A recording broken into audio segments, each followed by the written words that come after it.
Hello বন্ধুরা, তোমরা সবাই কেমন আছো? আশা করি তোমরা সবাই ভালো আছো। আমি পাপিয়া চলে এসেছি তোমাদের সামনে নতুন আরো একটা রান্না নিয়ে। আজকে আমি বানিয়েছি পেঁপের ডালনা। এই পেঁপের ডালনাটা খেতে খুবই সুন্দর লাগে, আর পেঁপে যে স্বাস্থ্যের পক্ষে খুবই উপকারী আমরা সবাই জানি। চলুন এই রান্নাটা কিভাবে করেছি বা আমি কিভাবে তৈরি করি আপনাদের আজকে দেখিয়ে দেব। তার আগে জানিয়ে দিই, আমার চ্যানেলে যারা বন্ধু হয়ে আছেন, যারা এত সুন্দর সুন্দর কমেন্ট করে আমার পাশে আছেন, চ্যানেলটিকে এগিয়ে নিয়ে যাওয়ার সাহায্য করছেন, তাদের জন্য অসংখ্য ধন্যবাদ। আর যারা নতুন বন্ধু এখনো আমার চ্যানেলটিকে সাবস্ক্রাইব করেননি, তাদের কাছে অনুরোধ করছি আমার চ্যানেলটিকে সাবস্ক্রাইব করবেন। সাবস্ক্রাইব করে পাশে থাকা বেল আইকনটি প্রেস করে দেবেন। এতে করে আমি কোনো নতুন রান্নার রেসিপি দেওয়ার সাথে সাথে আপনাদের কাছে নোটিফিকেশন চলে যাবে। আর বেশি দেরি না করে আপনাদের রেসিপিটা দেখিয়ে দিই, চলুন। পেঁপের তরকারি রান্না করব, তাই এখানটায় নিয়ে নিয়েছি পেঁপেগুলোকে এইভাবে কেটে নিয়েছি। আর নিয়েছি একটা আলু, একটা বড় সাইজের আলু নিয়েছি, এখানটায় ছোট ছোট করে কেটে নিয়েছি। আর এখানটায় নিয়েছি চিংড়ি মাছ। আমি পেঁপের তরকারিটা চিংড়ি মাছ দিয়ে করব, তাই এখানটায় নিয়ে নিয়েছি মাঝারি সাইজের এইভাবে চিংড়ি মাছ। চিংড়ি মাছের মধ্যে লবণ আর হলুদ মাখিয়ে নিয়েছি।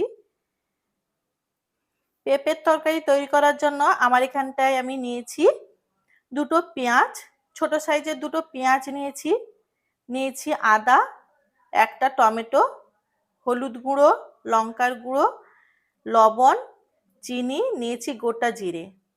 এখন রান্নাটা কিভাবে করব চলো দেখে নিই। তার আগে বলে দিই, আমি এখন এই একটা পেঁয়াজ আর আদা টমেটো পেস্ট করে নেব, আর একটা পেঁয়াজ কুচিয়ে নেব। কড়াইটা বসিয়ে দিয়েছি। এখন কড়াইয়ের মধ্যে দিয়ে দেব সর্ষের তেল।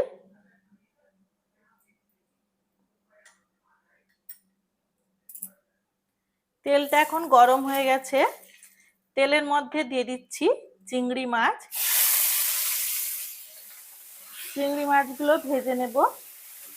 চিংড়ি মাছগুলো ভাজতে যতক্ষণ টাইম লাগছে, ওর মধ্যে আমি মশলাটা রেডি করে নেব। এখানটায় আমি টমেটো, আদা আর পেঁয়াজ পেস্ট করে নিয়েছি। ওর মধ্যে দিয়ে দেব পরিমাণ মতো লবণ। লবণ দেওয়ার পর ওর মধ্যে দিয়ে দেব পরিমাণ মতো হলুদ। এখন ওর মধ্যে দিয়ে দেব লঙ্কার গুঁড়ো। লঙ্কার গুঁড়োটা দেওয়ার পর মশলাগুলো ভালো করে মিশিয়ে নেব।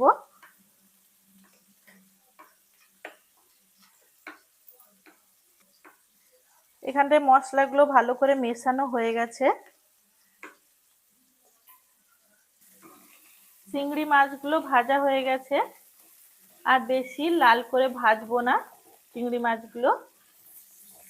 এখন এটা তুলে নেব।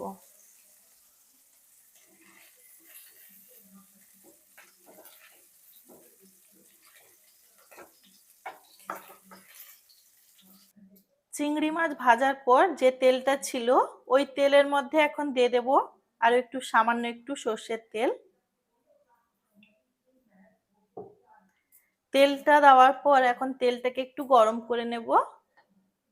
তেলটা এখন গরম হয়ে গেছে, ওর মধ্যে দিয়ে দিচ্ছি গোটা জিরে। গোটা জিরেটা ভাজা হয়ে গেছে, এখন ওর মধ্যে দিয়ে দেব কুচনো পেঁয়াজ। পেঁয়াজটা এখন হালকা করে ভেজে নিব।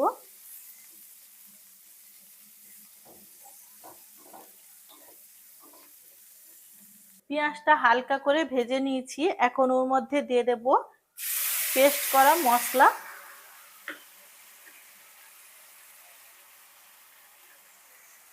মশলাটা দেওয়ার পর পেঁয়াজ আর মশলাগুলো ভালো করে একটু কষিয়ে নেব।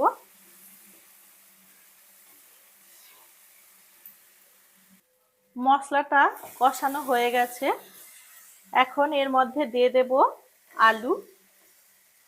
কেটে রাখা ছোট ছোট করে যে আলু কেটে রেখেছিলাম, এখন এর মধ্যে দিয়ে দিচ্ছি।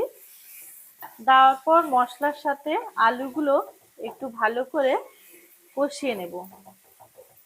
2-3 মিনিট আলুগুলো এইভাবে মশলার সাথে কষিয়ে নিয়েছি।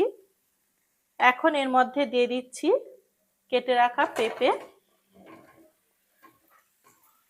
পেঁপেগুলো দেওয়ার পর এইভাবে মশলাগুলোর সাথেও আবার একবার কষিয়ে নেব। আলুগুলো যেভাবে কষিয়ে নিয়েছিলাম, পেঁপেগুলো দেওয়ার পর মশলার সাথে পেঁপেগুলো ওইভাবে কষিয়ে নেব 2-3 মিনিটের জন্য। এইভাবে 2-3 মিনিট কষানো হয়ে গেছে।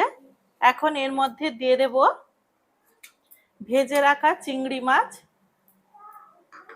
চিংড়ি মাছটা দেওয়ার পর এখন এর মধ্যে দিয়ে দেব পরিমাণ মতো জল। জল একটু বেশি করেই দেব, কারণ পেঁপেটা আমি সেদ্ধ করে নিইনি, এই জলেই পেঁপেটা সেদ্ধ হবে, তাই একটু বেশি পরিমাণ জল দিলাম। এখন এটা ঢাকা দিয়ে দিচ্ছি। ঢাকা দিয়ে রেখে দেব যতক্ষণ না পেঁপেগুলো সেদ্ধ হয়। এখন আমি ঢাকনাটা খুলে দেখব পেঁপেটা সেদ্ধ হয়েছে কিনা। প্রায় 15-20 মিনিট এইভাবে বসিয়ে রেখেছিলাম। পেঁপেগুলো একদম ভালোভাবেই খুব সুন্দর সেদ্ধ হয়ে গেছে। এখন এর মধ্যে দিয়ে দিচ্ছি অল্প একটু চিনি। এখন ঢাকনাটা খুলে অনেকক্ষণ আমি ভালোভাবে ফুটিয়ে নেব, যাতে ঝোলটা আরো একটু শুকিয়ে যায়। পেঁপের এই তরকারিটা এখন কমপ্লিট হয়ে গেছে, নামিয়ে নেব। নামানোর আগে পেঁপেটাকে এইভাবে খুন্তির সাহায্যে এইভাবে একটু ঘেঁটে দেব। আজকের এই রেসিপিটা যদি আপনাদের ভালো লেগে থাকে অবশ্যই লাইক করবেন, কমেন্ট করবেন এবং শেয়ার করবেন। আজকের মতো এখানেই শেষ করলাম। দেখা হচ্ছে নতুন কোনো রান্নার সাথে।